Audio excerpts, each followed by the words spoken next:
we have to look at the genesis of the current crop of African leaders. The current crop of African leaders have been designed literally by Western colonialists after the independence of African nations. Most of them were educated in the West. Most of them were brought back, like people like Leopold Senghor, who and most West African leaders who were the kind of they were in even in parliament, in European parliaments, in French parliaments. So after these leaders came and set the vision of an African unity to define Africa, to develop Africa, they set up the Organization of African Unity. And the Organization of African Unity, which was formed with about 32 head of states, independent African states at that time, had a broader vision of bringing Africa together, bringing a united Africa to be able to combat any form of insurrection from outside.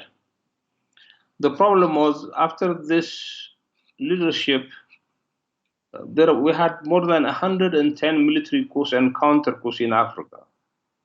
The military literally destroyed Africa, and it keeps destroying it even today. So the traditional forms of leadership that we're talking about in terms of Ubuntu may have remained in communities, but it's been completely destroyed when the states were formed. Some of them were nation states, some of them were multinational states. And Europeans also carved out Africa according to their own will. And the borders we have today, even one that was recognized by the Organization of African Unity at the beginning of the OAU formation, was to take the colonial borders as legitimate borders of countries in Africa.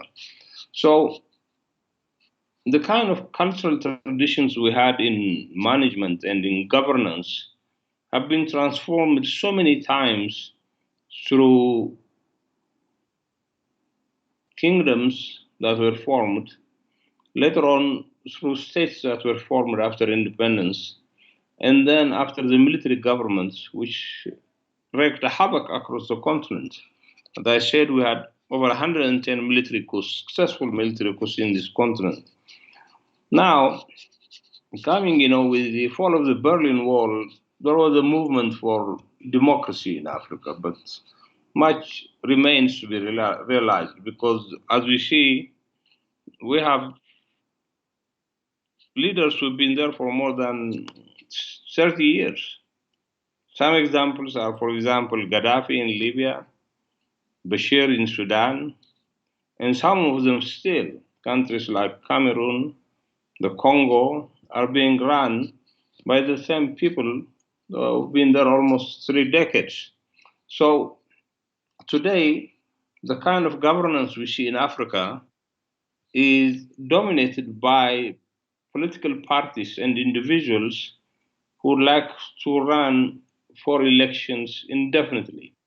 And the kind of expression of democracy we have in Africa are only elections. The necessary fundamentals for democracy, like civic education, voter education, the formation of an economic society, that should precede the ability of countries to undertake legitimate elections, free and fair elections, informed elections where people would be in a position to choose. Egypt is a very good example, for example. Mubarak has been there and has seen 7 US presidents. After popular uprising, Mubarak was removed, and then President Morsi was elected as the popular president of Egypt. Then President Morsi was removed completely because he comes from the Muslim Brotherhood. So there was a major coup d'etat, and after the coup d'etat, we have a military general who's going to run Egypt until 2034 through different means. So when you have elections as the only expression of democracy, it means they are liable to be manipulated. And when they're manipulated, the voters don't have an opportunity even to check whether their vote has been done properly. So rigging elections has become a common issue in Africa today. So the current crop of leaders we have in Africa, one, they want to continue. In fact, constitutions which had two-term limits have been changed through referenda and other means to continue to be leaders of that country. In some cases, might be probably the kind of legitimate situation you have on the ground, but in other cases, it is just to take on the the leaders' time to go on forever. Even the Moem Rahe Foundation has now gives rewards to leaders who present themselves as democratic and who leave their office on time and also present the next administration with a peaceful transition. But if you look back into Africa, in the late 1800s, Emperor Melik of Ethiopia fought the Italians. That was the first African victory against the Berlin Agreement to colonize Africa. The Europeans were completely humiliated. That became an icon for African leaders, including President Kenyatta. When he set up the Mau Mau movement, he wanted to emulate Menelik to show that Africans can govern themselves and Africans can free themselves from colonialism. And again, if we take Ethiopia, another example, Emperor Haile Selassie, when Italians invaded again with heavy modern weapons, he went to the League of Nations.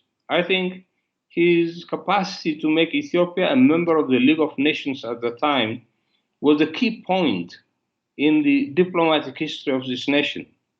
Eventually, Emperor Haile Selassie got the support of the same Western powers to get rid of the Italians and install himself as the king here. Uh, the point is, kings and feudal lords have their own tremendous limitations, but they have brought Africa to a point where the current crop of leaders could have pushed it a bit further. Another area that's a problem with using African philosophy in terms of governance is the kind of corruption we have. African leaders became looters. African leaders became greedy. We see their children now being kept in European and American courts for looting their own countries. So, and Africa loses about what, $158 billion a year through illicit financial flows. So these are the kind of crops of political and business leaders we have developed in Africa that becomes a cancer in society, that becomes the biggest detriment to Africa's development.